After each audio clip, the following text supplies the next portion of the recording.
from neighborhood,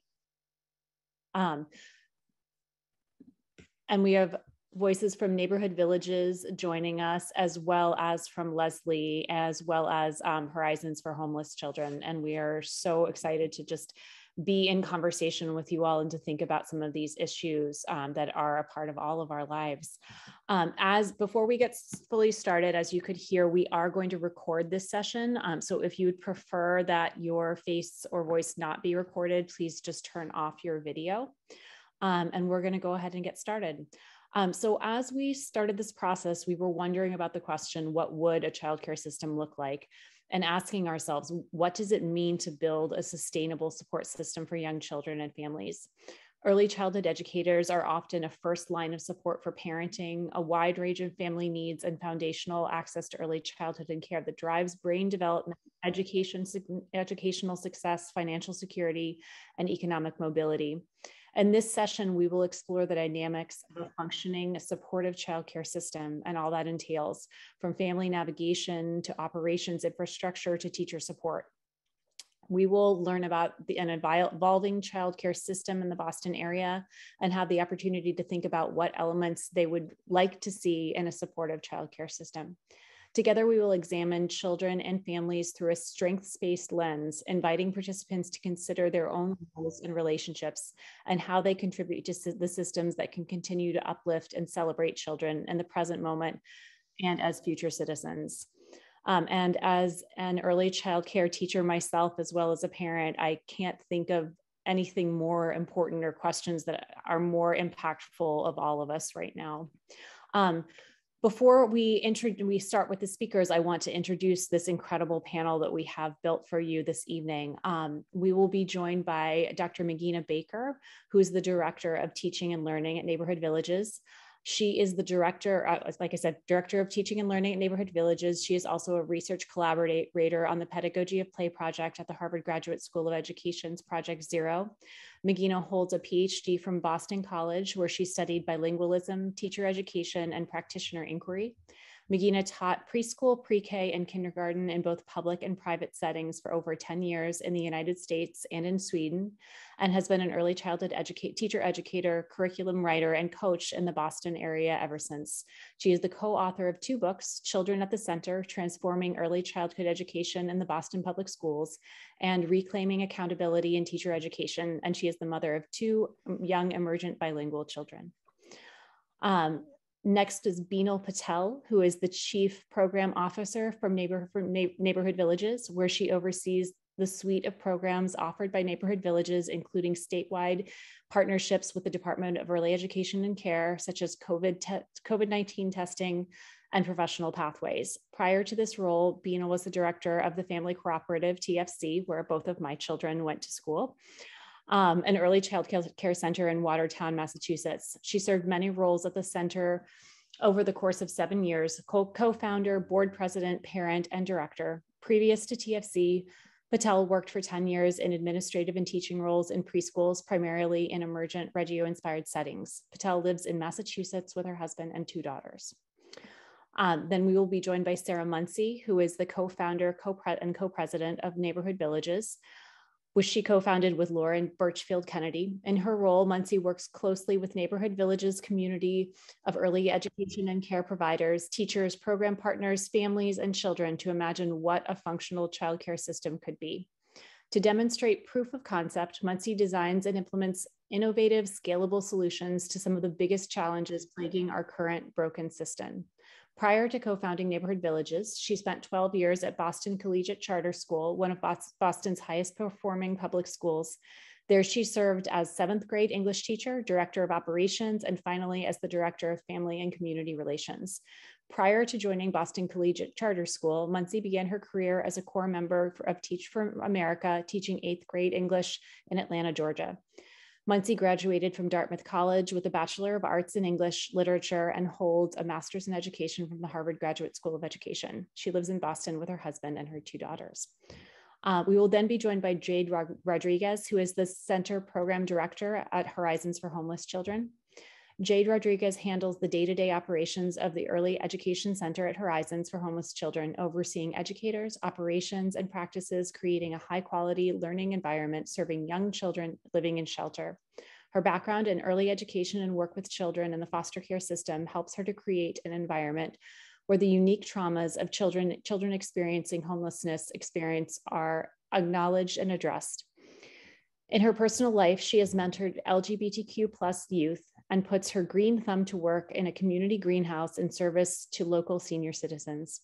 Her positive outlook and ease connecting directly with colleagues, family members, and children make her a valued leader and mentor to many at Horizons and her community. And we will close the evening with Dr. Lisa Fiore, a member of our Leslie community, who brings her background in developmental and educational psychology to her teaching in higher education. A licensed early childhood teacher, she infuses documentation of children's and students' learning throughout her teaching and other research and writing pursuits. Lisa strives to bridge classroom and family environments to make theory relevant for students, and particular areas of focus include child and family homelessness, resilience and motivation, and intercultural communication to cultivate a deeper, respectful understanding of others. Lisa is one of the co-founders of the Violence Against Women Initiative at Leslie and the director of the Child Homelessness Initiative. So we will start our evening with the Neighborhood Villages group, and we are so excited to hear what you have to say and bring to us this evening. Thank you so much. And of course, my dogs just started barking right when you finished. So I apologize for that. But welcome everyone. Thank you so much for having us. And I'm just gonna get this going and we'll get started. All right. So we founded Neighborhood Villages about 5 years ago. And our mission is simple and big. Our mission is a childcare system, an affordable, high quality, accessible childcare system where we stop pretending that childcare isn't a public good. We can't have a private market built on a public good. So we really had that clear mission. It's a childcare system for all families. And we get there two ways. One is through advocacy and legislation and giving folks a vocabulary around this issue so they know that they can frame their voting around this issue so that they know even what they want out of a system. And then on the other side, showing that a system's possible by starting the programs that will become the pieces of the system. So basically, we believe that in a high quality, and actually I'll say the sort of three rules that we sort of have in our work are that no one is coming to save us, which is the name of our podcast that you'll hear later, but was first just one of our rules, which is that there's so much in early childhood that people say is impossible. And at the same time, you think surely someone's working on it behind a closed door somewhere in government or somewhere. They're not. They're like talking about how hard it is. So our second rule is that it's not rocket science. We can put these things together, these kinds of supports that create connectivity, that create a childcare system. Surely we can do it. We've done it in healthcare. We've done it in K-12. We've done it in secondary education. It's not rocket science. It's totally doable, and we know how. But the third is that we're not magicians. And so without public infrastructure, there's no creative solution if we're not willing to put more public funding into it. So within the confines of those three rules that sort of guide our work, we know that a high quality, affordable, accessible childcare system is possible. And the way that we make this system function, the way that other systems function, and actually better, because for better or worse, there's a lot of connectivity we're building in early ed that doesn't exist, that does exist in K-12 in complicated ways that are really hard to navigate when you try to sort of reform So in childcare, we're doing a lot of systems building out of the existing landscape of incredible providers. And so we, in our work, break the system into 4 levels. There's the state level infrastructure. So what is the state going to regulate? Who works at EEC? What do they do? What are the things that, for reasons of economies of scale, make the most sense at a state level infrastructure? And that's some of the really exciting work that we're already doing that Beena will tell you more about later, but we've already been able to implement quite a bit of programming at that level. Then there's the district level infrastructure. And this is the hugely missing piece. And so this is where we pour a lot of our energy.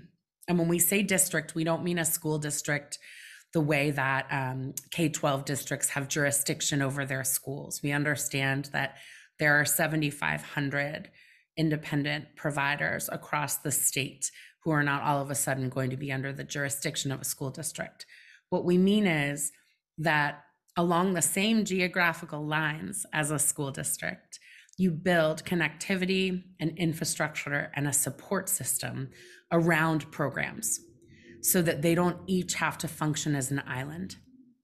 And we'll be telling you more about that work tonight. And then there's the school level infrastructure. And this is both some of the most innovative work we're doing. And a part of this is that we're not magicians. So part of what we mean when we say school level infrastructure is that this high quality, affordable, accessible childcare system includes fully funded schools with money for all the positions they need. And so we've been doing a lot of piloting and iterating and work around what those positions are that you could bring to childcare that often aren't there, because we are just scrambling for teachers. Like, we can barely keep teachers in the room. And so there's really not a lot of room in the budget for a lot of operational infrastructure roles or support roles in terms of family navigation and connectivity. And then there's family level supports. So there's all these things that we try to do and all these other systems that we pour money into. But for the first 5 years of a child's life, their caregiver, their parent or their grandparent or whoever their person is, goes one place every day. Sorry. I'm so sorry.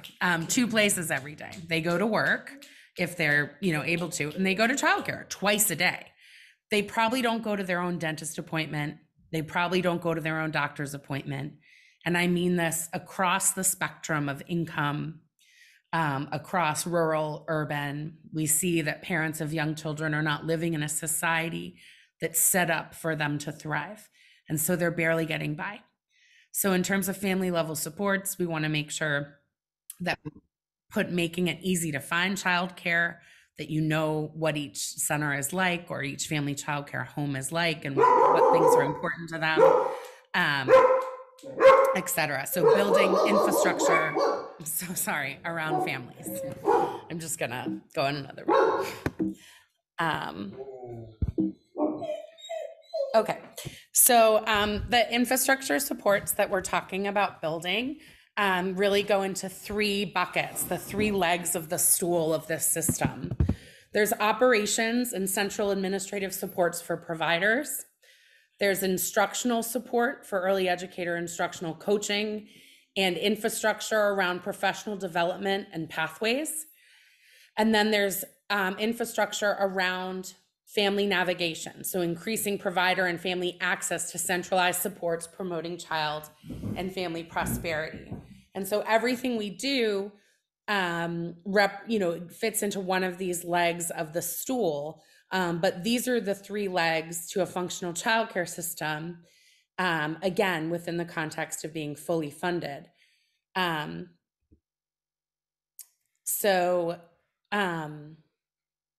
Actually, sorry, I should have said one more thing, which is that we'll, go into this a little bit more in a moment, but we are really working to try to build the blueprint in real time for a functional childcare system right here in Massachusetts.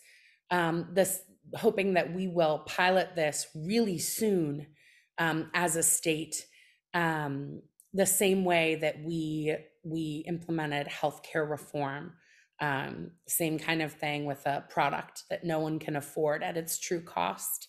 And so we built a state infrastructure around it that eventually became the Affordable Care Act. So this is what we mean when we say infrastructure support.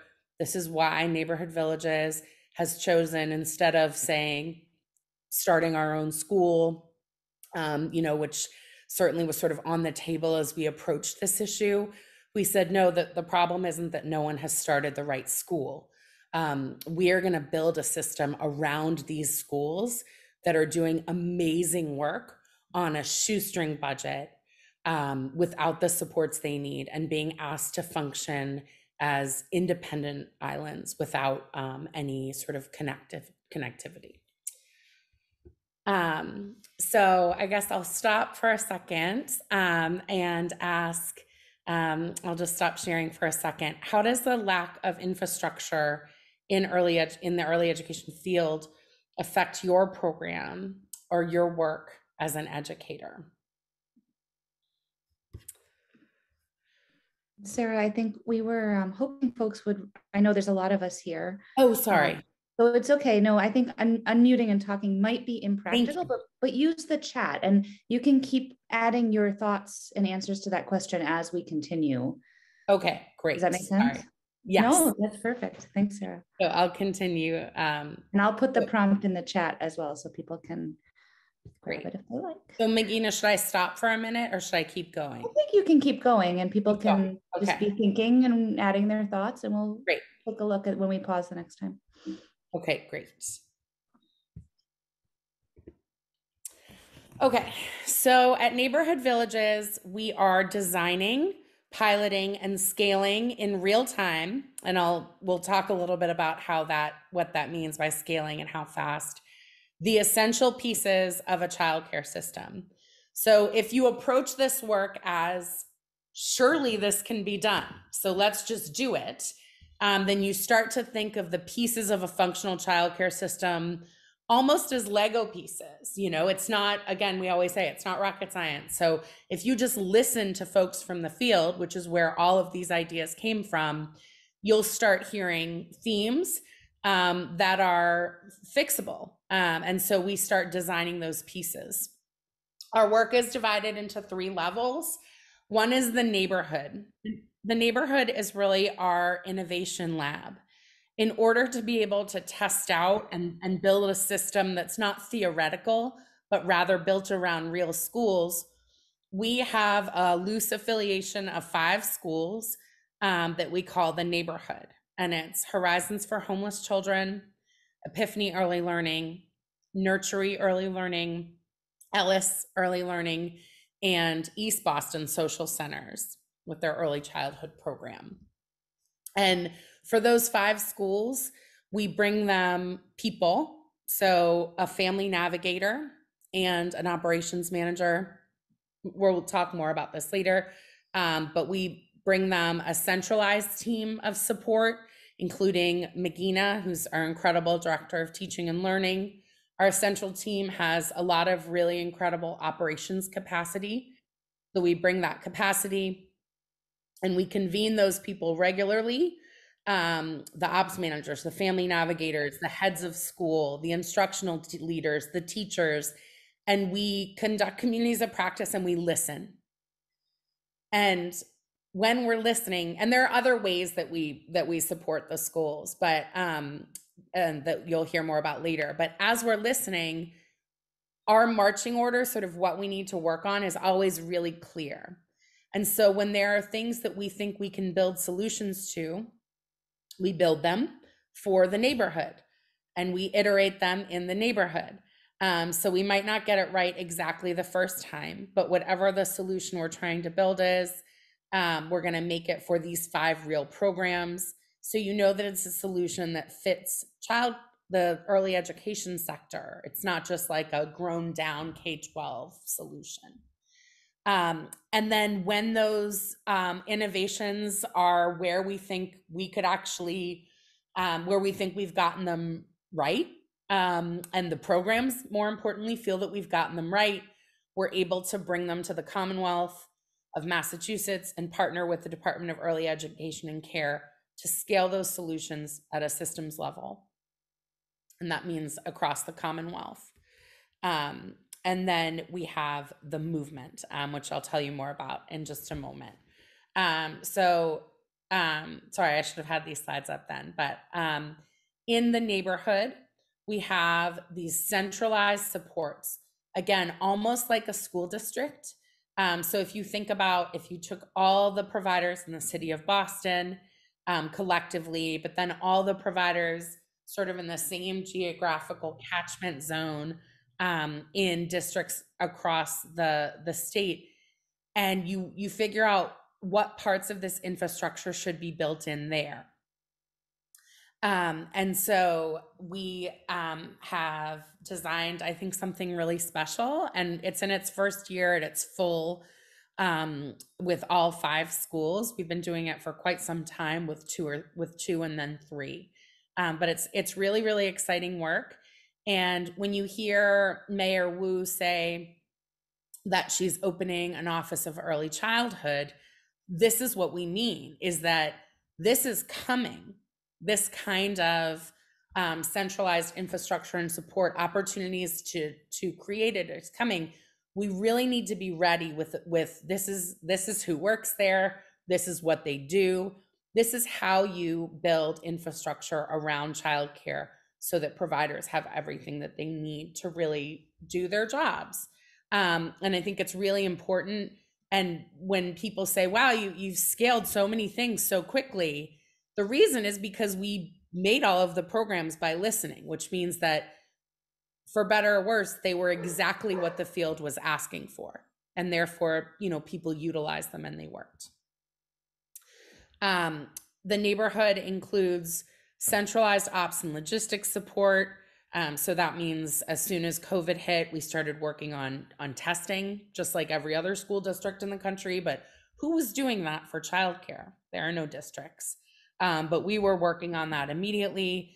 We were trying to work on operational staffing, like if we could get AmeriCorps volunteers. I mean, we were really throwing a lot of energy at that kind of ops support. We also convene the operations managers who are working really hard to do great work around records management, scheduling, workforce sourcing, building management, supply management.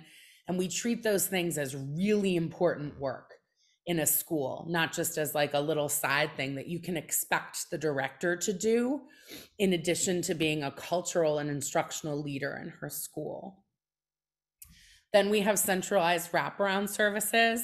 So our family navigators meet regularly, and their roles are different at each school. So some of these schools are quite small, some are quite large. At some schools, the family navigator is actually overseeing a group of family partners, or maybe they're really focused on the partnerships, whereas there's others in direct service. At some schools, they're in direct service. But we're trying to bring as much as we can to where parents go twice a day. So can we have food there? Can we have nice boxes of produce for everyone there? Can we have economic family mobility training and circle of security and diapers available? And can we help with housing? We want to make sure that all of those things are at each school, but that you don't have to have one person at each school who has another job who's also trying to do this work. We have an incredible instructional coaching and curricular team centrally. Magina will be telling you more about her work a little bit later, but we've brought that kind of the kind of instructional leadership that you often see in a school district. Again, only supportive. This is not oversight. This is coming into a school, meeting a school where they are in terms of PD or individual teacher coaching, and listening. And from listening, Magina's come up with some really innovative and exciting work that she's already started on. And then we connect, as I mentioned, all of these different groups: teachers, school leaders, ops leaders, family navigators. We get them together every 2 weeks in a community of practice. And we listen. And so we start doing things together. We start having economies of scale, both in terms of sometimes material goods, but usually just in terms of the energy expended on each thing and how well it sort of turns out in the end. Anything that we test in the neighborhood that works really well, we are able to scale at a systems level in partnership with the Commonwealth. So you'll be hearing a lot more about this work later, so I won't really go into it now, but we operate professional pathways teacher training for the entire state, sort of serving as the conduit between community colleges that have this free coursework and the early childhood educators who need the work, making it really accessible. We operate COVID testing across the Commonwealth. For any center that or family childcare provider that wants it. The same for business management training, for family childcare owner or operators, and for center directors. We're working to connect data so that everyone's lives are easier within a center or within a family childcare home. And we do a lot of convening of much larger groups of providers and listen to make sure that we're really always connecting and hearing all across. So these are some of the things that we think belong in that state level kind of systemic work. And now I'm going to hand it over to Beanal. All right. Hi, everybody. Good afternoon. We're so excited to be here and share about the work that Neighborhood Villages is doing, and also really appreciate the feedback and the thoughts that you all are giving in the chat about the system. Everything, as Sarah mentioned, all the programs that we have and the work that we do really does come from the voice of the providers and our constant conversations with them, communities of practice. So we really love hearing from you and how this infrastructure affects your work. So I will start by talking about a big body of work. So Sarah mentioned operations, family navigation, and instructional support. So in terms of operations, we piloted a program in the neighborhood. So in those 5 schools, again, based on what we were hearing from them in the fall of 2020, of course, which is that teachers are trying to find tests. They can't find COVID tests anywhere. They're out for 5 to 7 days when they don't need to be. Where are all the tests? And we just need to be able to have testing available on site. And so that was really why we started. You would not think an early childhood organization or an early childhood educator would be diving into the world of COVID testing. But as Sarah said, nobody's coming to save us. And so we just plunged right into it. And this program, incubated in the neighborhood, grew into a statewide program. So Sarah, will you go to next slide? So we started in fall 2020 piloting. In January 2021, as you all probably know, Massachusetts announced that testing would be available to all school districts in the state. And when we asked why it wasn't available to early childhood programs, we got the answer we always get, which is it's not possible. It's too difficult. There's 7,000 programs. What's the centralized body that could pull off something like this, that has the ability to do an operations like this? And so we started talking to the state. We started working with the Department of Early Ed and really showing the pilot that we were doing and the ways in which we were modifying the pilot so that it was successful. So with some advocacy and with the piloting, by June, we had scaled the testing program statewide.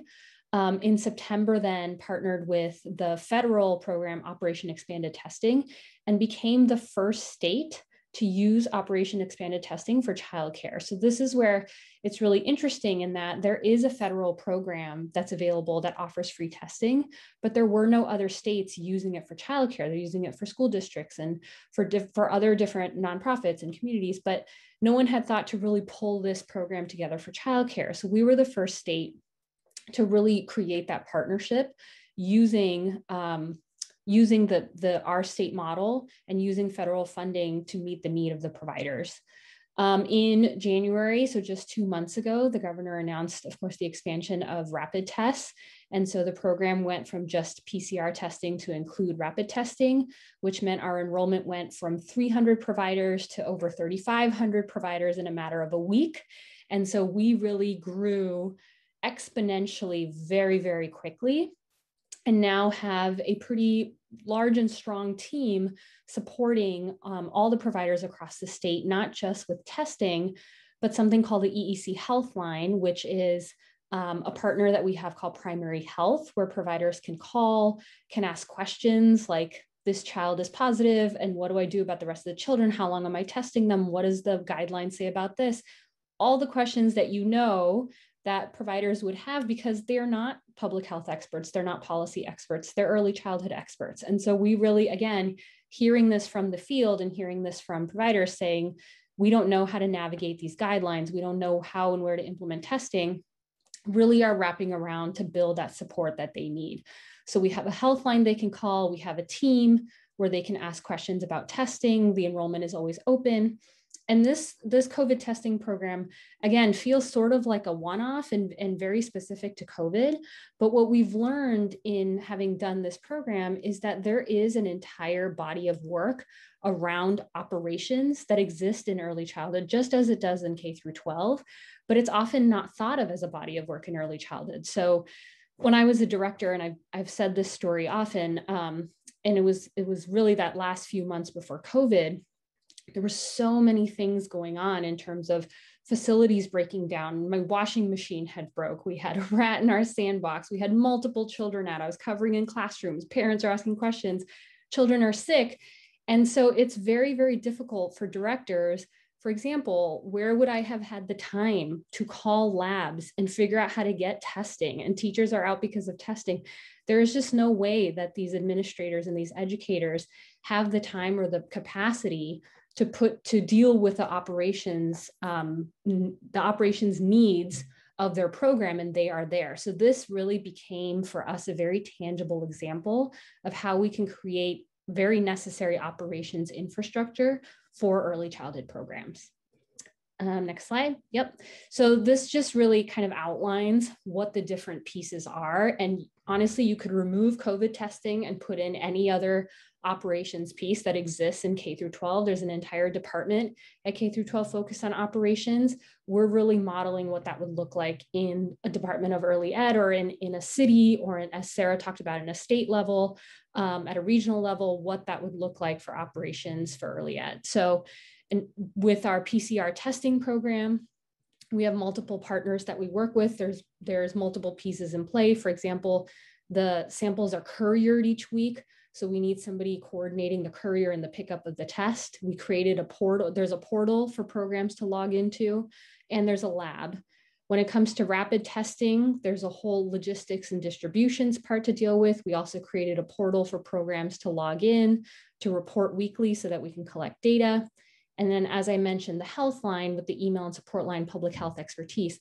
This entire program, the way it is a lot with the capacity of the department as is. So we were really excited to partner with EEC to implement this operations infrastructure for testing. So now I'm going to talk about two of the workforce programs that we have. Again, both of these have now scaled statewide and are also in partnership with the Department of Early Education and Care. This slide is just a quick preview, and many of you may have seen this as part of the EEC strategic plan.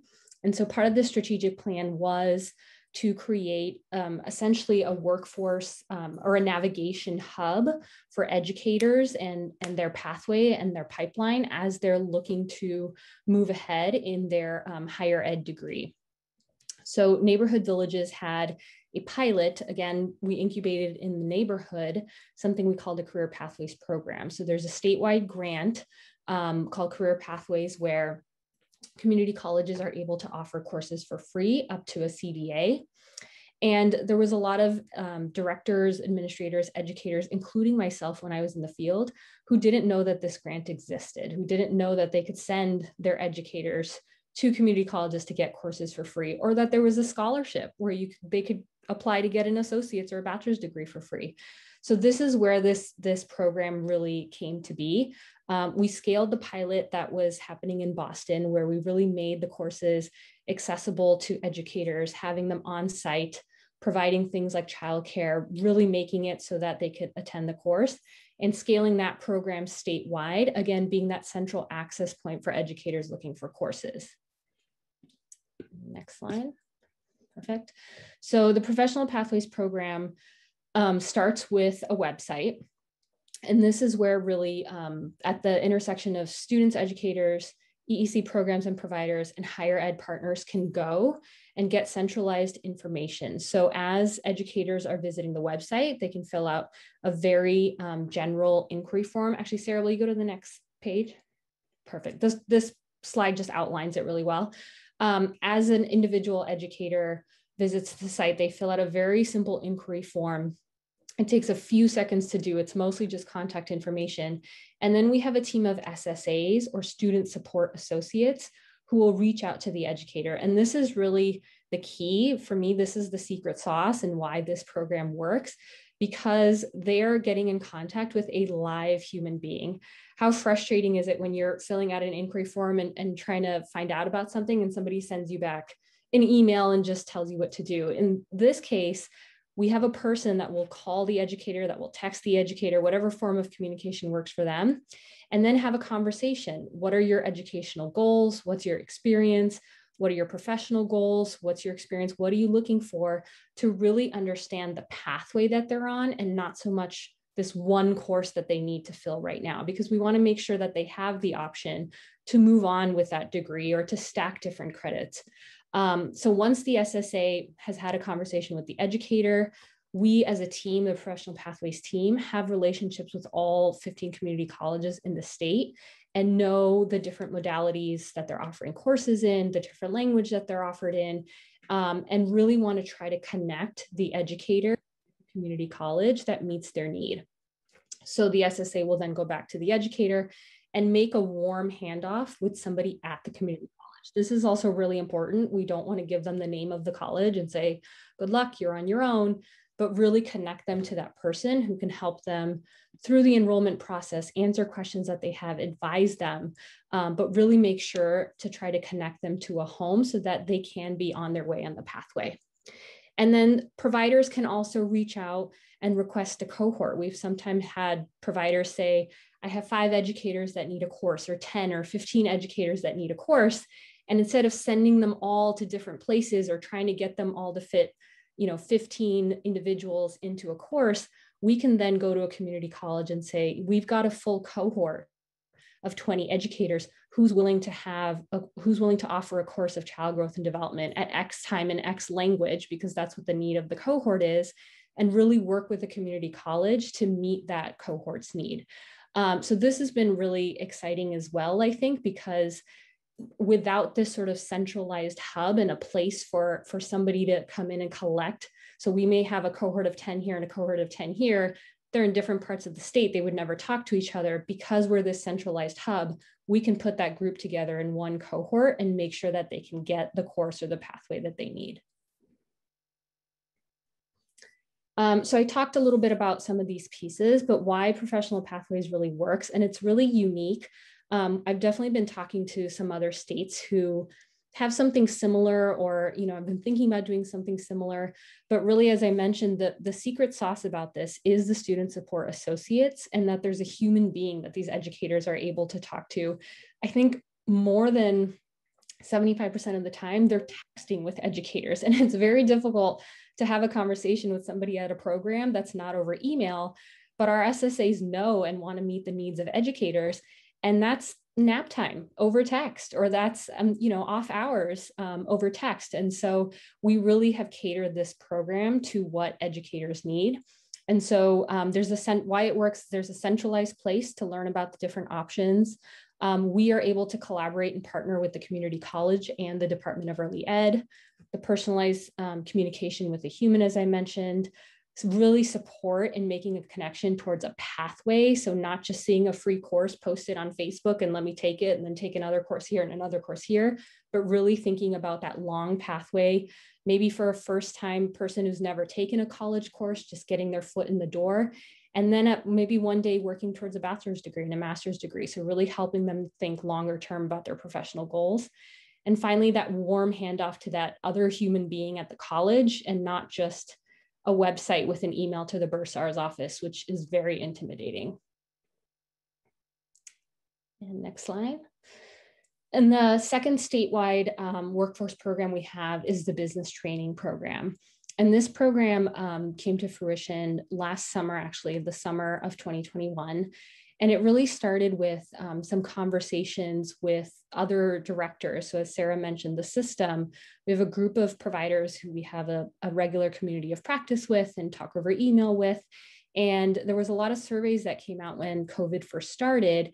We were realizing that a lot of directors don't necessarily know the finances of their program really well. I can speak to that personally. I have a degree in child growth and development, not in finance and auditing. And the first day of my job, I was asked about a P&L and I had no idea what that even meant. But it's a really, really important part of this job, especially for the sustainability of the field. And so this idea came about to create a business training program for the educators and was really, for the administrators. And it was really important to make sure, because we have a mixed delivery system, that there were two different programs that met the needs of both sides of the system. So there's a family childcare training, and we have a partner we work with, United Way, to do the instruction and the coaching and the modules. And that program is a little bit different. We have coaching sort of embedded into the instruction. We have technical assistance after the training, and their topics are different. For example, time-space percentage, which is only valid for family childcare providers. We also have a large percentage of Spanish family childcare providers that attend this training as well. And then a different training and a different partner for the center-based training. So we work with Urban College for this as the instructors. We have multiple coaching partners and communities of practice and TA for that. We also offer this in English and Spanish, but have far more administrators that are English speaking on the center-based side. And yep, I'm going to turn it back over to Sarah quickly to talk about the movement. Great. So the movement that we're trying to build wasn't one that we necessarily expected to see as our own body of work. When we first started working on sort of our programs, but it quickly became clear that, as I mentioned, that we're not magicians, that we need public investment in the childcare system, and that no one is coming to save us. People actually don't know what that should look like. And so Neighborhood Villages does a lot of deep legislative work to show what legislation looks like. Again, much like the ACA, how do you take 7,500 independent businesses and start to connect them in ways that look like a system? Well, you start with legislation. We try to give people a vocabulary around this issue that they don't have, because the issue is so deeply unknown and sort of mysterious to people. They're very quick to think that any progress is enough progress, to hear something like universal preschool and pat themselves on the back and feel like they'd fixed something when they had not. We write articles and white papers and are often in the news, really making a stink, but also really highlighting the incredible resilience and expertise of the field, and the fact that our educators are actually subsidizing the entire childcare system right now, that we're subsidizing it through the sort of low wages that don't represent this incredibly highly skilled work that's being done. So one of the things that we've done, we also do a lot of grassroots organizing. We have a 501c4, which is, so we're able to be really squarely sort of in the lobbying camp when and if we need to. We have a whole campaign there around what it means to be a childcare voter. Again, finding that folks, if people have an issue that they're passionate about, they know how to talk about it, whether that's reproductive rights or K-12 education, they know what it is that they want. And in childcare, most folks don't. Most parents, especially, they know that the system's not working, but don't know how to articulate what they need out of the system. And most of us in the early learning landscape it's been a long time that there hasn't been enough funding. So people are sort of used to what they have. We have large scale events where we frame early learning and childcare in terms of good business and good politics and good health policy and good K-12 policy. And we have a podcast. It's called No One Is Coming to Save Us. And our first season is available now. It's 4 episodes long. The first season really gives the full spectrum deep dive into the childcare crisis, but in really digestible bites. So in those 4 episodes, you will laugh and you might cry. You will learn things that you didn't know, which we, all did in making it. And we were hoping that it would be successful, but we've really been blown away by its success. Upon its release, it was the number 13 podcast in America on Apple Podcasts, and it's been downloaded by over 1 million different listeners. It was so successful that we're coming back with season 2, and now it's going to be weekly. But that just goes to show how ready folks are to talk about this issue. Like, it is time. Childcare reform is coming. A childcare system is coming. And our job now is to be ready with a plan when it does, because we'll probably get one shot. And if we get it wrong, and if it's a disaster, they'll just say it can't be done and they'll move on. Okay, so our next question for the audience, based on what you've seen, particularly from, what Bino presented in terms of those supports that have been designed and scaled, which of those do you think would be most impactful or useful to your program? And again, you can put your answers in the chat. And I'm going to hand it over to Magina Baker, who will tell you about teaching and learning. Thanks, Sarah. Perfect. And I'm going to make this short and sweet because we want to hear from Jade Rodriguez, who will talk after me. Sarah, will you page through for me? Not yet, but you can go back. Basically, Sarah mentioned that a lot of our work at Neighborhood Villages is listening and hearing from the childcare programs, what is it that would be useful to you? So now you can go ahead and pop those little animations up, Sarah.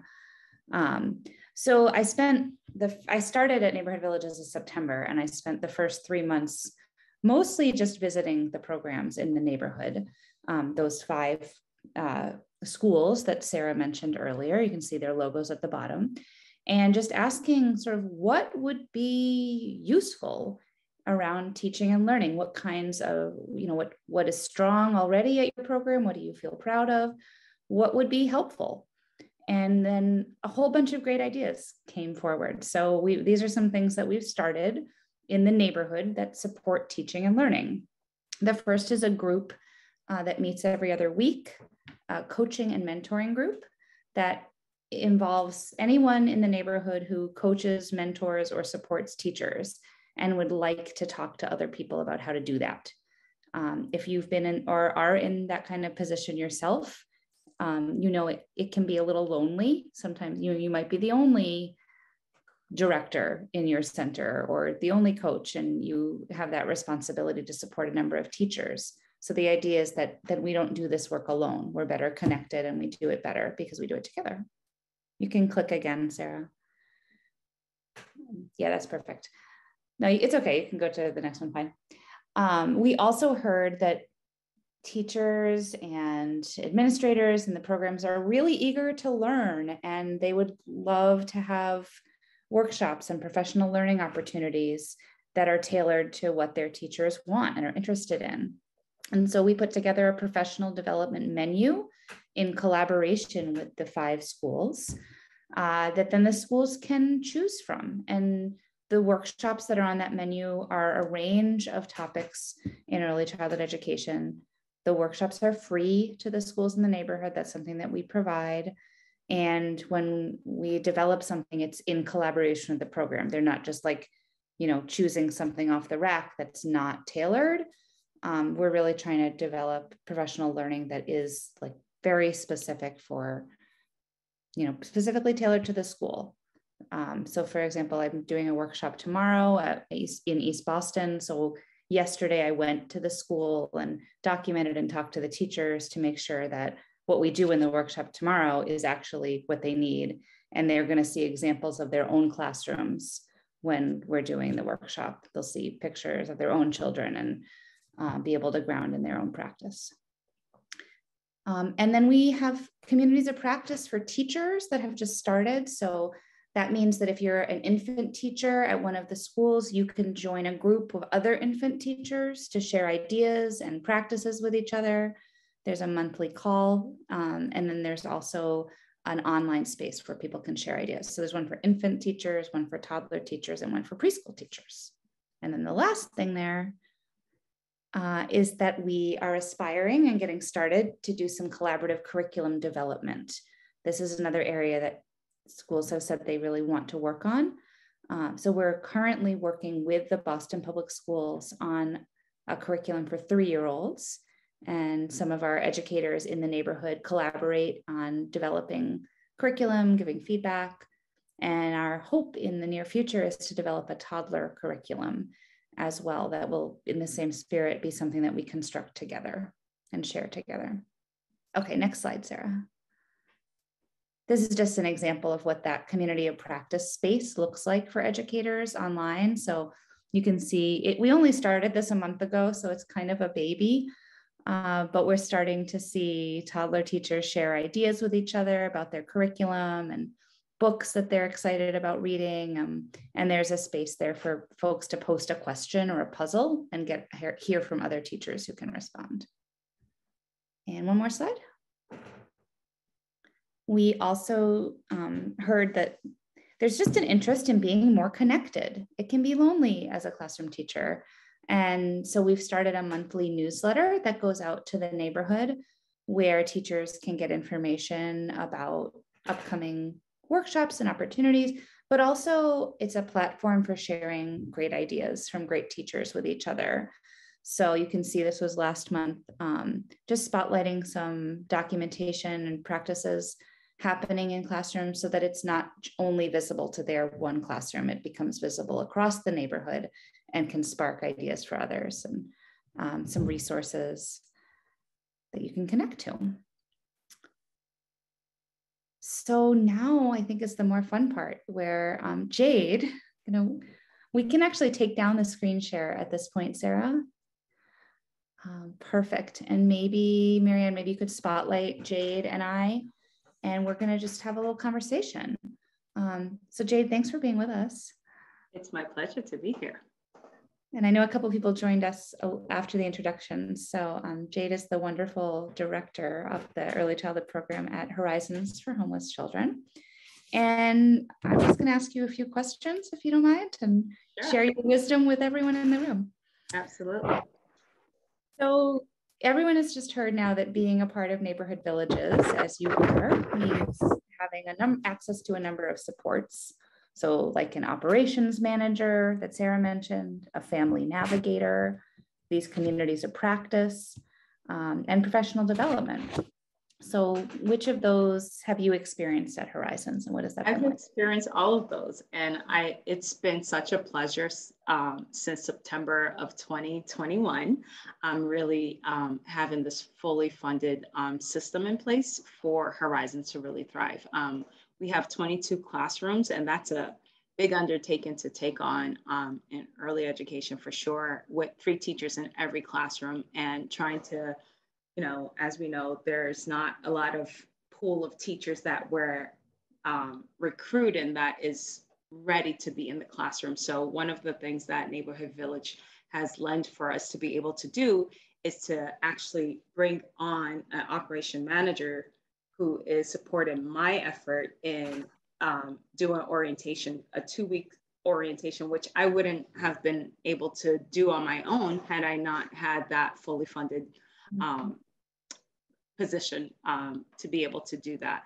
And so having the operation manager supporting me with whatever I need to put into the portal, keep track of 64 teachers, it's been a blessing, truly.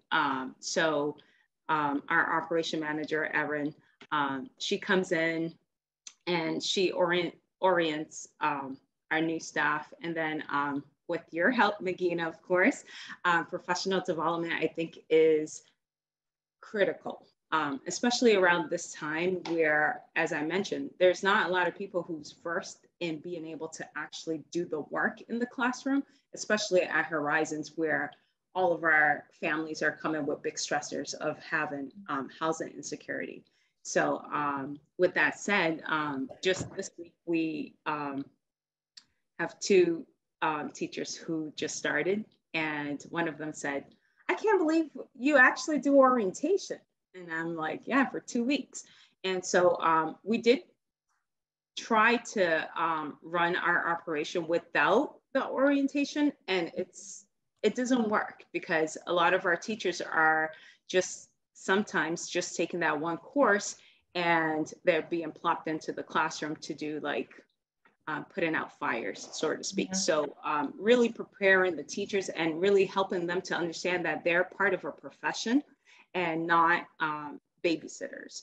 So really supporting their own well-being in terms of feeling respected in the field and feeling like they belong in the field and being prepared to do the work that they passionately want to do. But so the PD that Neighborhood Village has been able to provide for us has been priceless. And normally it would have been me trying to figure out where we're going to get the money to recruit someone to come in and do a professional development day, because we definitely want to hear about what our teachers need to do that work successfully. And a lot of social emotional requests was made. We have a lot of new people in the field. And so how are we setting them up so we can recruit them and retain them to stay in the field? Because oftentimes it can lead to burnout. And I'm pretty sure anyone who's been invested in early education understands the price of, compassion fatigue. And, you're there for the right reasons, but you're also giving up a lot of yourself. So the operation manager has definitely taken a lot off my plate and is really supportive of the teachers that we're recruiting and bringing in. So I'm very thankful for that. And we're also the recipients, so to speak, of family navigators. And so Laura, she brings in this magical part of where she's bridging the family, especially with COVID. A lot of disconnect was happening with, although we have family advocates, it was a lot of texting and Zooming and very not as personal. So what Laura does is she's able to bridge that gap between the family advocate and the family that we serve. And the fact that she can speak a multiple language, that's very beneficial to our program. So she plays an integral part in bridging the Family Fun Fridays that we've been able to bring back, because we've been able to have this this funded staffing position. So we're able to do that effectively. And she's also helping us to leverage what we do have in this new state-of-the-art building that we have that includes a family clinic. So she's able to be the liaison between that. So there's a lot of great things that has been coming to us from this partnership. And the coaching aspect, obviously, having to have a community of practice is key. I myself love to just jump in there to see like what's going on, because as Sarah Muncie said, you said something about being a independent island. And honestly, having been a teacher for longer than I have been a director, it's very much appreciated when I can be able to talk to other directors and other programs and see what they're doing, and not as a competition, but to feel like you're not alone in this island. So that's been, I think I probably over answered, but when you asked me to be a part of this, I was like, yeah, I want to share, because I think that was wonderful, Jade. I think you answered like my 3 questions all in one. So I'm going to hop to the last one, and then we want to give people a chance to talk among themselves in breakouts. So I'm curious if you have anything else you'd like other teachers or childcare administrators or advocates to know based on your experiences. What wisdom do you want to share there? I think it's important for us as professions in this field to understand that the folks that we're recruiting to be in this field deserve the acknowledgement of being professionals. And in order for us to really do that and do that well, is to really give them what they need, which is professional development, and put a lot of focus on that.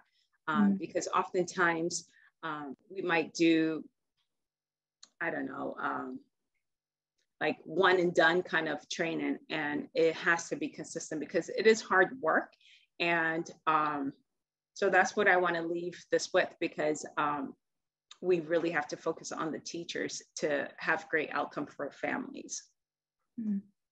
Thank you so much for joining us, Jade.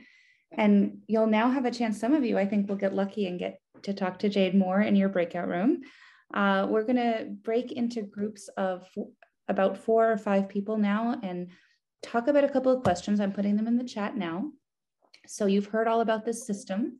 We are wondering what you think. What questions do you have now about a childcare system? What challenges do you think this raises, and what solutions does it address? So I think Marianne is our Zoom wizard behind the scenes here. I am, and I'm just changing one person because you know how it goes. Yeah, that's right. Sure. Yeah, but it's fine. Yeah, that's great. And all of your co-presenters can choose to join a group at will. We will. Okay. So how long we have? How long? I think we'll do like 6 minutes in the breakout rooms, and then we'll come back together. Thank you. Okay. Thank you.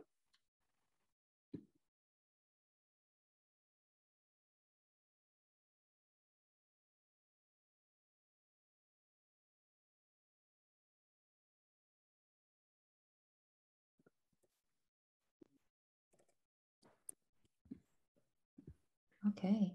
Thanks everyone for engaging in those conversations. In the room that I was in, there were parent perspectives and teacher perspectives and director perspectives, all about why we need a system, and we need it now. A revolution.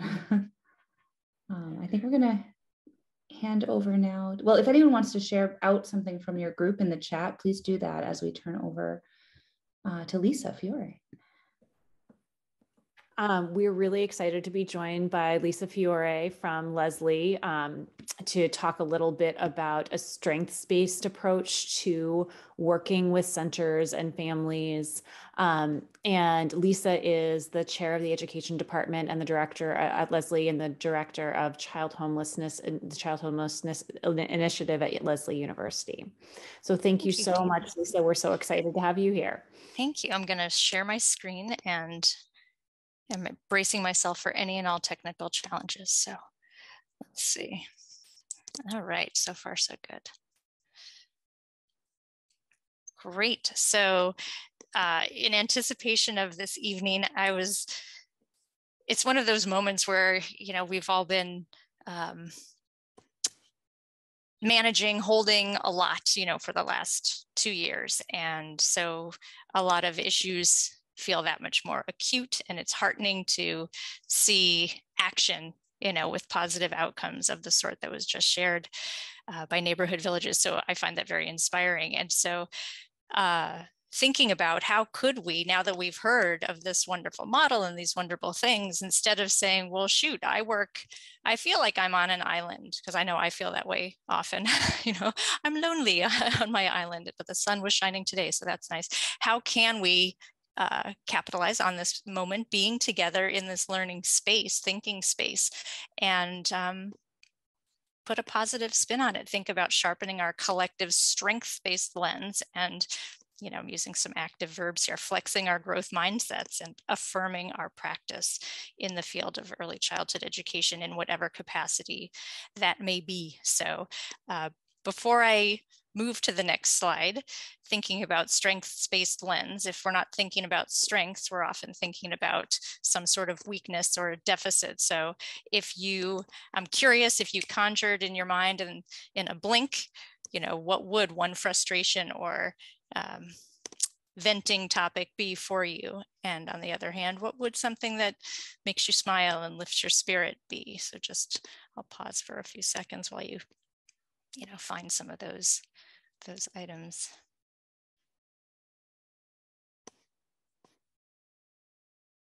All right. So thinking about the pictures that we paint for ourselves in our workplaces. And so recognizing that we are all individuals, and yet we're working within the system. So we're working within perhaps a classroom setting that's part of a center, or a school, which is part of whether it's a district or a city or a town, within a state and a country and the globe. And it's sure been a very difficult global moment for humans. And so we're distracted and we're trying to focus energy, and it pulls on us a lot. So this illustration is just a way of, looking for a moment at, on any given day, in any given moment, what picture do we paint for ourselves? Are we thinking about what the deficits are? So for instance, we are under-resourced, underpaid, children's needs are overwhelming, and you'll notice that not every box is checked. So some days we might feel, wow, we've got a lot of resources. We're throwing away more than we're recycling, actually. However, our pay isn't as much as I would hope. And then some days we go home and we feel so lifted up because something worked really well. And we feel, again, that affirmation or validation that what I do really matters. And hopefully we do feel respected in our workplaces, and so some other items there. And I'm curious, please feel free throughout this brief part of the session to put in the chat at any time comments, questions, if things resonated with you. I'm curious if any of these listed here were things that came up in people's minds as well. But I thought these were some top tunes, under-resourced, underpaid, perhaps not respected, but there aren't many jobs where you could say you spend most of your day playing and creating with children. So I feel warmth already in this community. I think we can all resonate with that privilege, if you will. So thinking about a strengths-based environment, as I was putting together the slides, I was really thinking about the image, or the notion of a lens, and thinking about how we could, I don't know the photography terms, but when you broaden the aperture or focus it in more closely, thinking about the moments, how we go back and forth between ourselves and how we cultivate a strengths-based lens to view everything, but also how the environment, we're not just these individuals, we're part of a community and we're part of a system. So a strengths-based environment where we can think about recognizing deficits, of course, but focusing on the strengths. And these are just some examples of what might be recognizable. So inviting children to contribute to classroom rules and routines, thinking about the term democracy. Is it a democracy, or are many of the routines mandatory and no one has a choice in the classroom? And that could extend to rituals as well. And that doesn't have to be necessarily a morning meeting, although those are wonderful times. What are some other opportunities to create or co-create rituals together? Gratitude. These are a lot of nuggets that I'll share in the next few slides. Being inspired by the work of others is to me such a gift. I try to do a lot of reading, and lately I've been listening to books while multitasking, admittedly, because I'm not making enough time to sit with a book. But cultivating gratitude and forgiveness comes up so many times as being good for the heart and spirit, literally and physically as well. And along the lines of a growth mindset, being able to share examples of mistakes and model them, not just with children, but with colleagues, and recognizing we don't have to know everything and know how to solve all of the problems. And I think the name of the podcast, No One Is Coming to Save Us, is rather apt, because if we can't try to figure things out and find some bumps along the way and learn from them, we're going to be sitting and waiting a long time. And this also connects with this notion of inviting creativity. And what happens next? When I was talking with early childhood educators about science, I remember a colleague saying all of science boils down to what happens if, and just following those dots, what happens next. So taking some risks in our practice as well.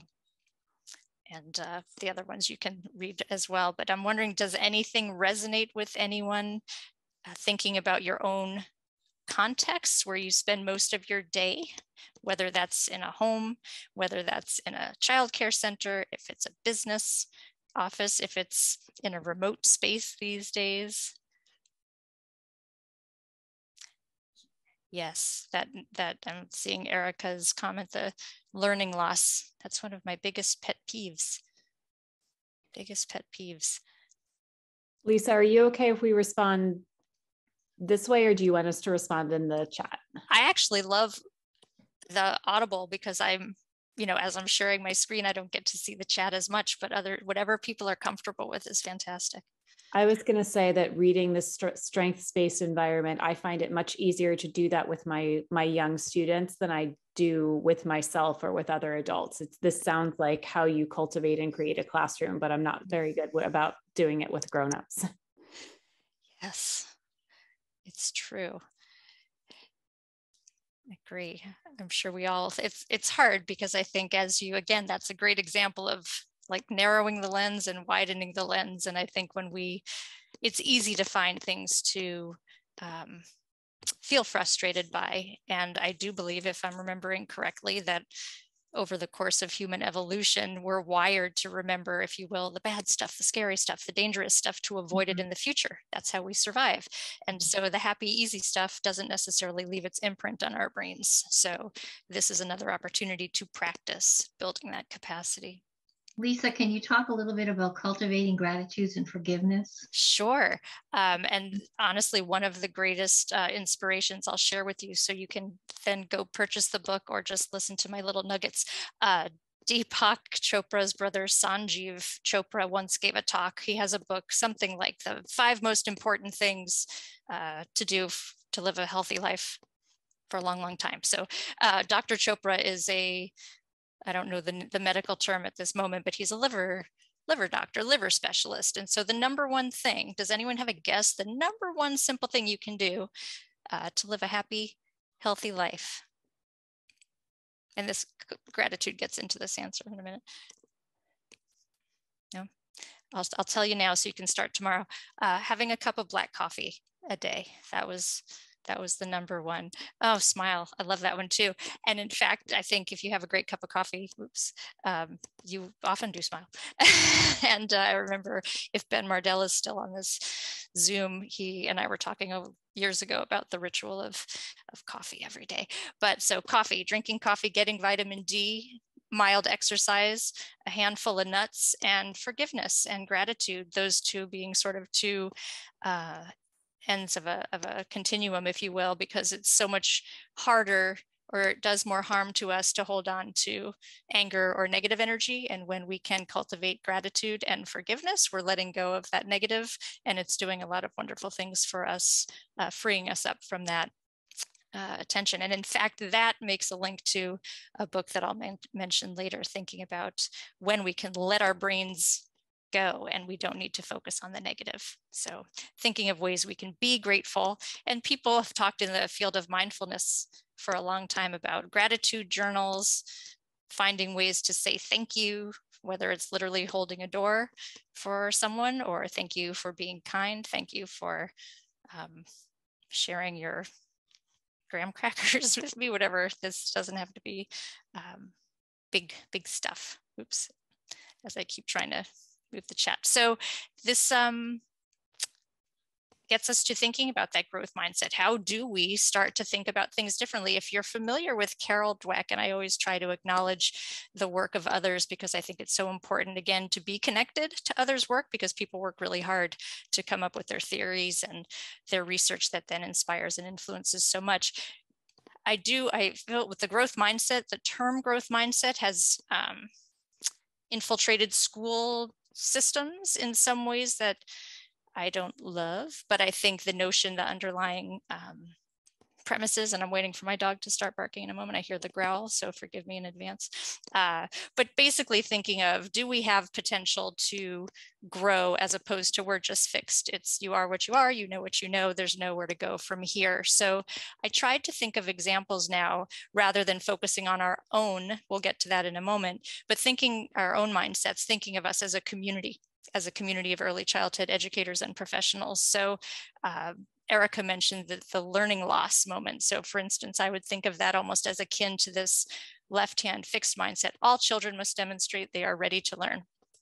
So that type of statement, anytime I see the word must or should, I'm sort of, because that to me feels so full of pressure and judgment. That's hard. And so as educators, then we take that on. You know, children must demonstrate they're ready to learn, or what? And so typically it means that they're not ready to enter kindergarten, and therefore we will worry they will not have a healthy and successful career in college life. I mean, that's like the trajectory that we find ourselves on. So if all children must demonstrate they are ready to learn, teachers are responsible for children's knowledge. Those are just two examples. There are many different ones we could use, but I just wanted to pose those next to different ways of thinking about teaching and learning in early education. Every child is curious and competent. How is that different from all children must demonstrate they're ready to learn? Who determines what readiness is? Who determines those measures and how we interpret them, et cetera? And are those equitable for everybody? And then this one, I can do hard things. That I love that term, and I wish my parents had said that to me 45 or so years ago. I'm 51 now, so that's when I would have paid attention. But Glennon Doyle, another author, that was in a book that she wrote, Untamed, another book if anyone's interested in a great read. And she talks about a friend of hers who's a third grade teacher, if I'm remembering correctly, who had a poster up on her classroom wall for students, I can do hard things. And I think that's really important. Not necessarily focusing on a correct answer or one process, but there are many ways to demonstrate knowledge. There are many ways to learn, and sometimes it's hard. And bumps are expected, but not, there's no doors that have to remain closed, if you will. So I'll just keep going through. All right, so here I love this illustration because when we think about systems, I knew as we were talking today about systems, a lot of times people mention broken systems. And I think those words were mentioned earlier in our presentation today. So this has elements of Urie Bronfenbrenner's theory. If you look at the circles, if we were looking from above at the different circles, they would look like, in some sense, the concentric circles that Urie Bronfenbrenner talked about in his theory, and you'll see the different systems that he mentioned, the microsystems, mesosystems, et cetera. So Ann Maston started thinking about these systems and resilience, not necessarily on an individual basis. So what makes one person resilient, but she recognizes that one person exists in a network, in a community, et cetera. So I love the synergies between the way I was thinking about these people and their work and their words and the stuff that we just learned about with neighborhood villages, because there's so much resonance between these ideas, and we did not share everything with each other ahead of time. So it's reaffirming to me, thinking about we're onto something. So you can see here, think about the ways that you are affected in your daily lives. What systems are prominent for you on a given basis? What feels stuck? Where are things broken? Where can you get some inches, forward, and where do you feel like you need some leverage to make some change occur? So this is complicated stuff, and you can see the different interconnections and opportunities, if you will.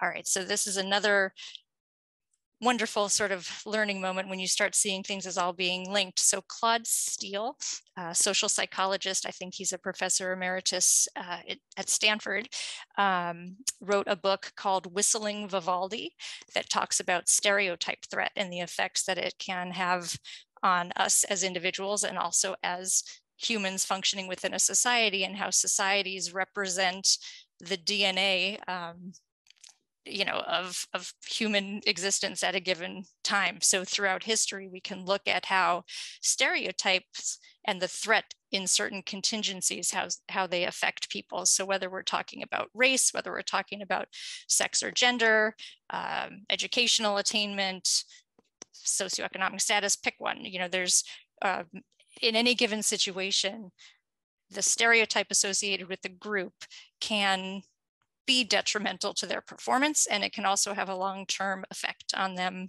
in terms of their health and well-being and other trajectories. So I started thinking about the early childhood field and thinking about stereotypes about early childhood educators and the early childhood profession. So if we just took a moment and you think about some stereotypes that you've heard or you've seen somewhere about early childhood. Period. What are some of those, either in the chat or out loud, whatever you wish?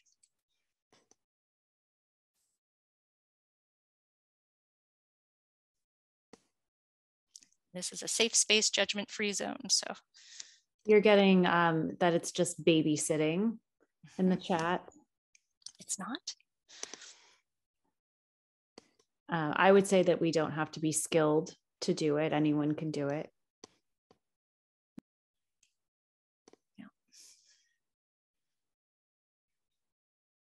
Someone else. Oh, go ahead. I was going to add that also that it's easy, along with what Dana was saying, that it doesn't take a lot of knowledge or expertise. Great, thank you, Dr. Bardage. I'm teasing Corey. Yes, changing diapers, exactly. Right. So if you think about in any given moment, and if we think about, for instance, the Neighborhood Villages moment or presentation, rather, a lot of what was shared, thinking about how people are working in relative isolation, if you will, state to state, or in a center because things aren't working, there's the bias or an assumption that, oh, well, it's too difficult to get tests to the centers. We can do it perhaps for school districts, but not necessarily early childhood centers, 7,000 of them, et cetera, or teachers who don't need training necessarily to do the tasks that are required, which of course then implies a bias about children and their capacities as well and their potential. So thinking about if the amount of time people spend, whether you're aware of it or not, dealing with those types of stereotypes and the impact that it has on us as a field and as individuals in the daily work. So how can we shift that both for ourselves and as a group? So I love these moments when we get to come together and think about some of these things. So I've just put up a couple of examples that come from Claude Steele's book, Whistling Vivaldi, but thinking about ways that his research and others that he cites in his book had shown to make progress and to reduce the effect of the stereotype threat.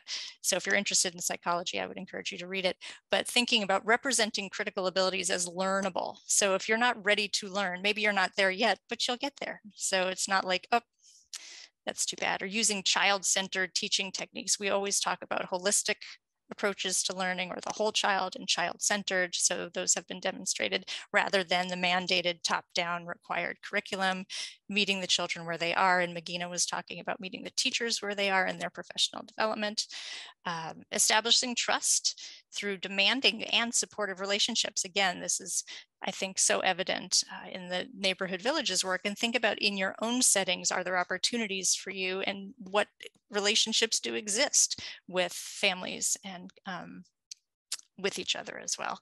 And then belonging, of course, which is such a critical feeling for all of us. What are the subtle cues in an environment, and what are the explicit cues in an environment that help children and families feel like they belong and help staff feel like they belong in that environment?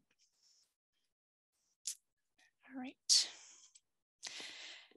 And so then just putting some of this together, I'm just checking time because we're going to want to save time for Q&A and also another brief breakout group, but thinking about synthesizing some of these ideas with a fixed mindset, having some resistance, like I'm not meeting the learning goals, inertia, why bother? I'll look foolish, or maybe I'll offend someone if I bring something up. Often if you work as part of a team, that's hard. Working in any group setting is always difficult. So I always sort of chuckle when my children are telling me about a group project. It's hard. It's hard to work with other humans.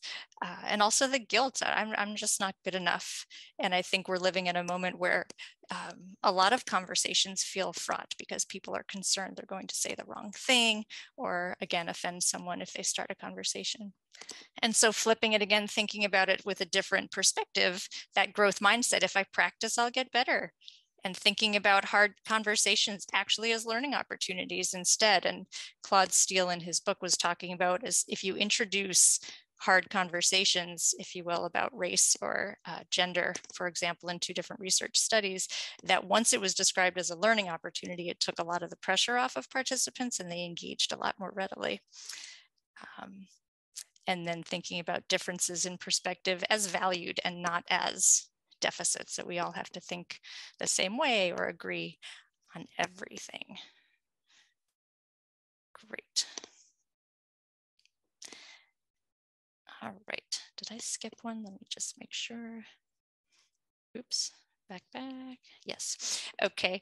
And so then just wanted to bridge the notion of resilience and this reducing of stereotype threats. So thinking about an individual and thinking about growth mindset, which I wanted to make say community, so I didn't get that one. So it's individual on the left-hand side and community on the other side. So there's the mast and contribution.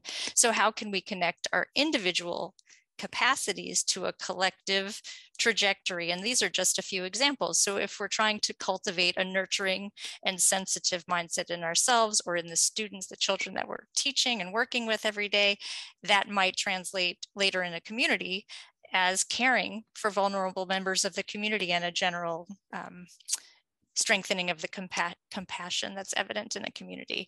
If we're working with parents and caregivers, providing them with education and engagement, that might then reflect in civic engagement and leadership opportunities for adults in the community. Similarly, cultivating a sense of agency and motivating people to adapt to a situation might then result in motivated community action and activism of the sort that Neighborhood Villages was describing, in fact. Great. And so then as we transition to thinking about affirming our practices and connection, I just thought this was a lovely quote by Lisa Delpit, who you may also be familiar with from her books, Other People's Children and Teaching While the World is on Fire. But thinking about successful instruction as constant, rigorous, integrated across disciplines, connected to students' lived cultures, and connected to their intellectual legacies, engaging and designed for problem solving that is useful beyond the classroom. So just leave you with that wonderful quote. Check in the chat quickly. Exactly. All right. So, oops. That's the end of my presentation, and I'll stop sharing, and I will, if people feel they still have energy, I did have how does it sound, Dana and others, if we make this a group conversation? That's what I was going to suggest. Could you maybe pose your questions and we Sure. can chat within the group? All I was going to say is thinking about what we value. So thinking about resources. My voice just got super high. Resources, territory, traditions, and decision making. So just thinking again, what I would propose to you is thinking for a moment about yourself and the values you hold dear, whether you're a teacher, a parent, and these will overlap for many people, teacher, parent, community activist, banker, whatever your role is. What values do you hold most dear in terms of resources? And resources can mean many different things. Territory, meaning what is your space? What are the boundaries? Traditions, what are the rituals and practices that you feel are most important? And then decision making in terms of power. Do you think about power? Is that something that is present in your daily work life? So, and we invite you to jump in either to unmute yourself and talk, or just talk in the chat. I know different people are in different places right now, so whatever feels the most comfortable for you.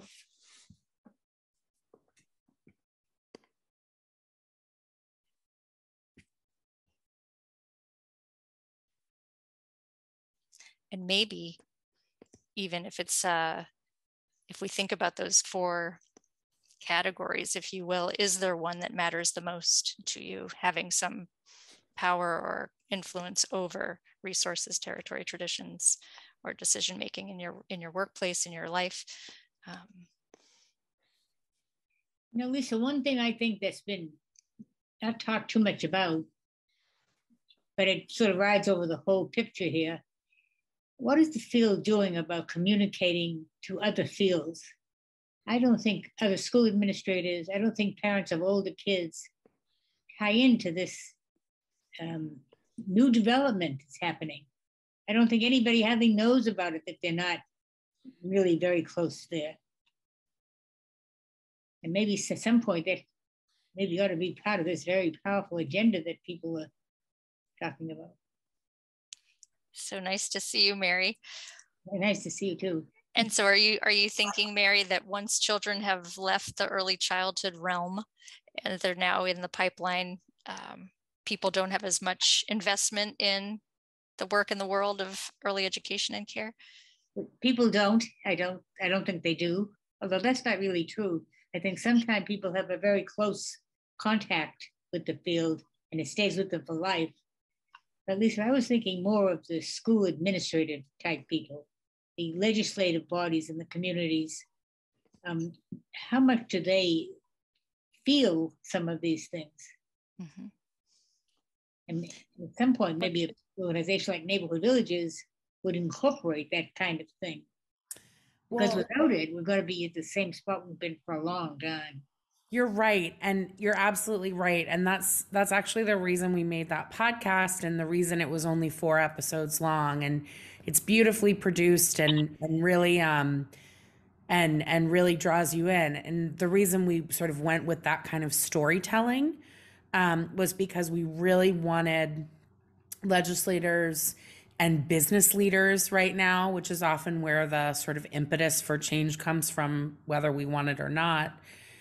Before the pandemic, my co-founder Lauren and I would drive around in my van and like meet with people. And afterwards it would be like, oh, that's cute. You girls are doing a good job. Like that's what it kind of felt like. It did not feel like they were taking us seriously when we said like, hey, the foundation of the economy that is your job, leader of giant company, really is childcare. And they didn't want to hear it. Since the pandemic, we don't have to make the case to any of them. They're like, skip that part, move along. What do we do? And so that's where we call it deliberate urgency comes from. This is our moment. Like we spent 3 years driving around in that van, and now it's just not a question. Like we need to fix this. This is a disaster. What do we do? And that's from everything from business leaders to like school districts that are like, how would we bring our teachers back? Our teachers are leaving because of childcare. What the pain point is the second time moms who leave, they tend to be in middle management. They tend to be really organized and highly productive. The folks who are actually like holding up your company, the moms of many children who are good at holding lots of tasks and managing the operations and logistics of whatever it is you do. And when you lose those people, now they're really starting to feel it, and they are losing them. Moms are dropping out of the workforce, and it's not just because of their own situations. They're telling their bosses it's because my childcare center is closing their infant classroom, or they're not reopening after COVID, and so then you have all these people saying, what is going on? So I think you're absolutely right. And I think it's just starting to happen now. That's a good sign. Sort of, what do they say? Out of all kinds of misery, there must be some shining light. I was wondering if you all could speak to a little bit about when we think about the fact that as a parent of young children, it's this really hard time from 0 to 5, and then it's done, and you're kind of, so how do you operate in this unique space where you have a population that's constantly aging out of the urgency? What does that look like for you as an organization? Does that even matter? Is that, are there enough people aging in that it just feels like such a unique space that you're in, of like high intensity, and then it's over for families. So what does that look like? One of the things that we found when we started Neighborhood Villages and started to talk about this issue, the way we talk about other voting issues, was that Americans are conditioned to think of this as a private time, 0 to 5, a mess you got yourself into, and you got to figure it out on your own, and don't talk about it. Don't show up as a parent at work. If you do have any indication that you're a parent at work, it means that you're sloppy and you're a frazzled mom. So we've been really living within the confines of that narrative for decades. And many, many, many decades. The pandemic really turned that on its head, because we were like, you want me at all? My kids are here. And they wanted us. It turned out they still needed us, and that we had to show up as parents at work, and that all of the sort of fraying edges of the fabric of our economy that were underneath the rug were now really visible.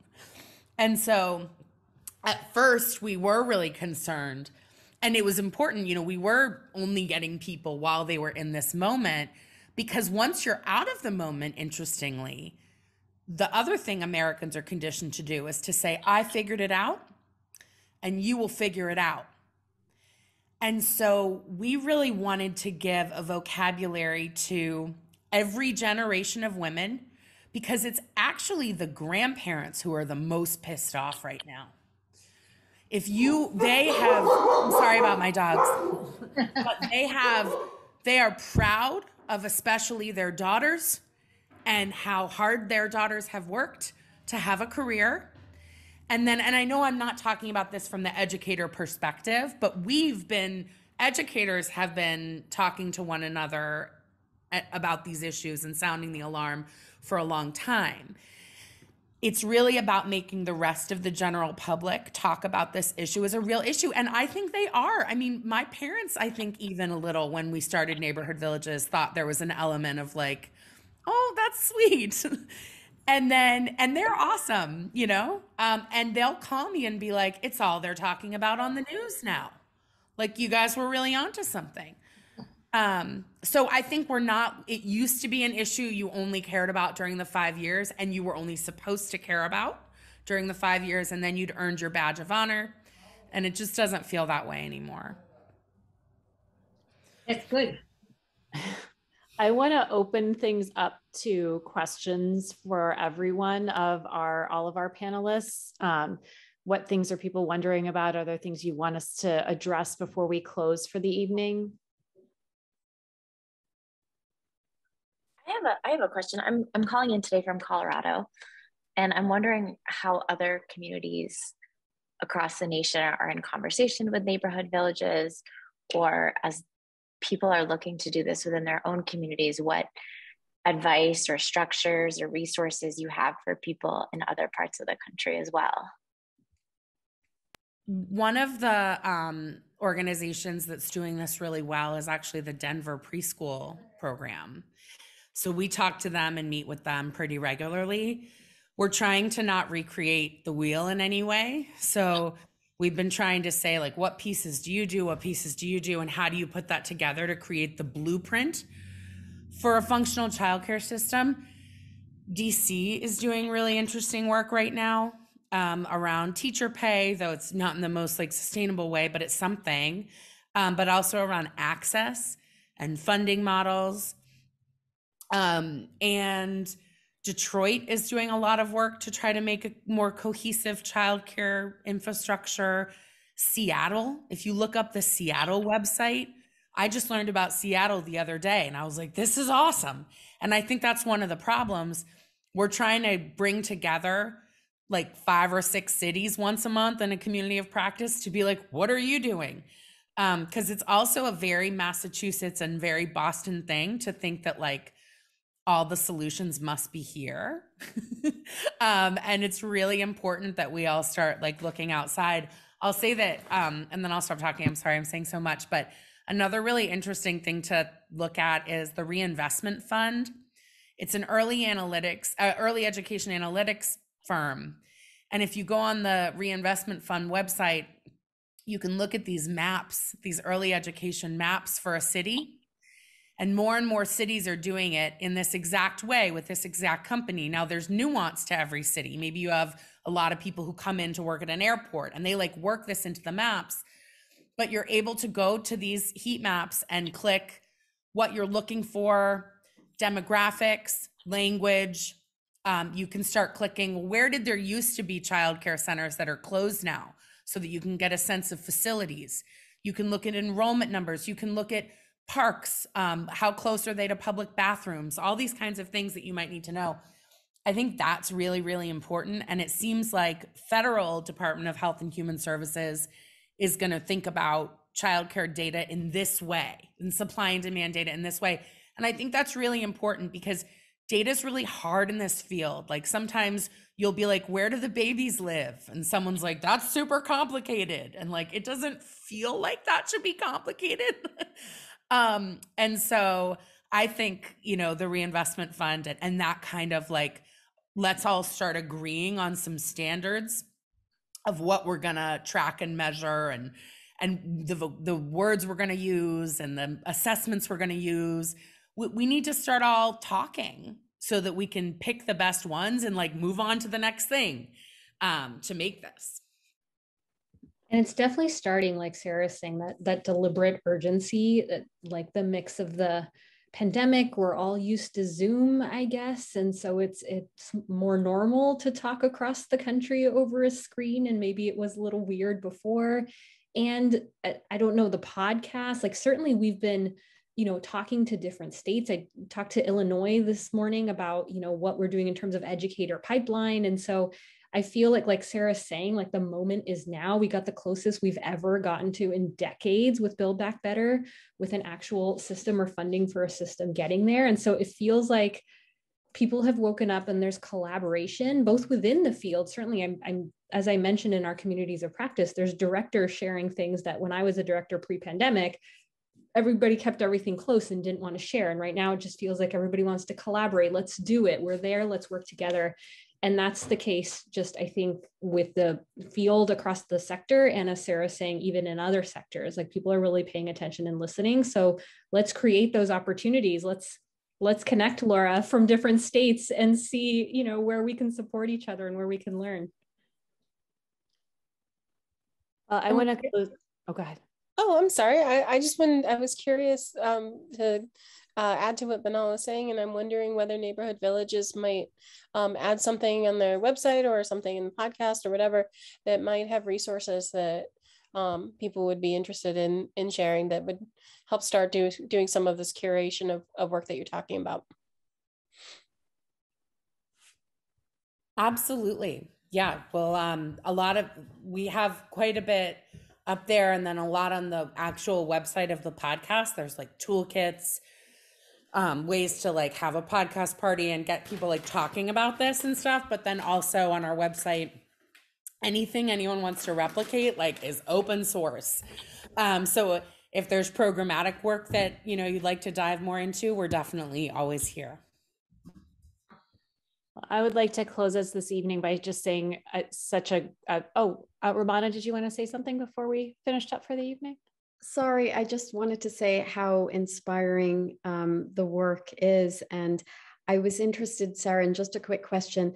Would you be interested in parent cooperatives also, exploring, how parent cooperatives are supporting early childhood learning experiences?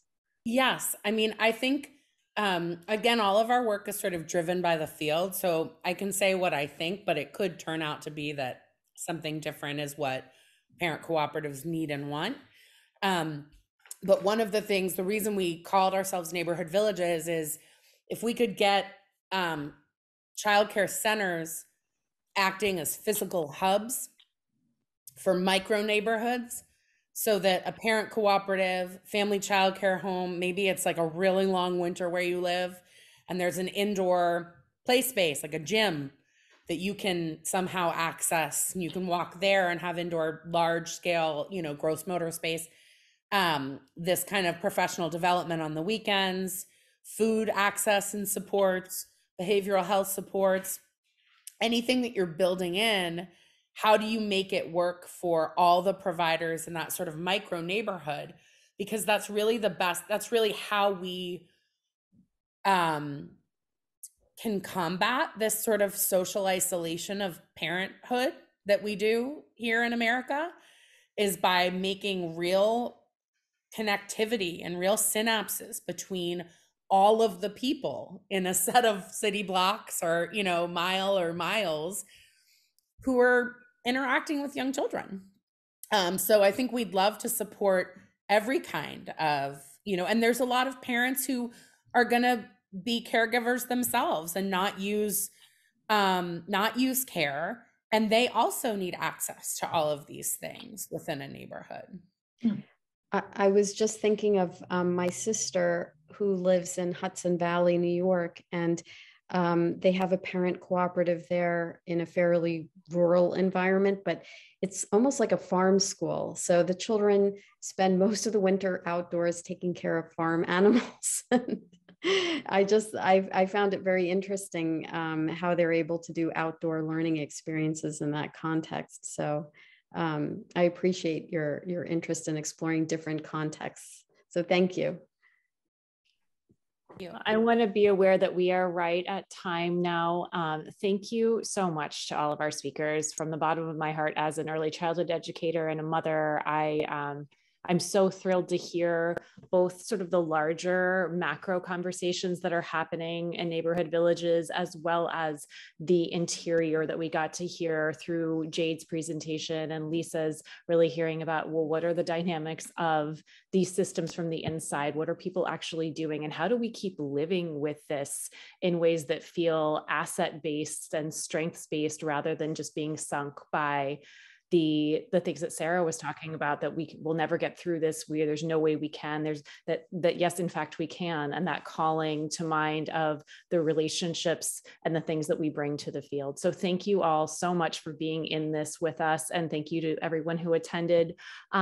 We will be sending out certificates for professional development for the hours that you all were here. And we have 2 more innovations coming up in the next couple of months. So please stay tuned for those. And thank you so much, all of you, for being here.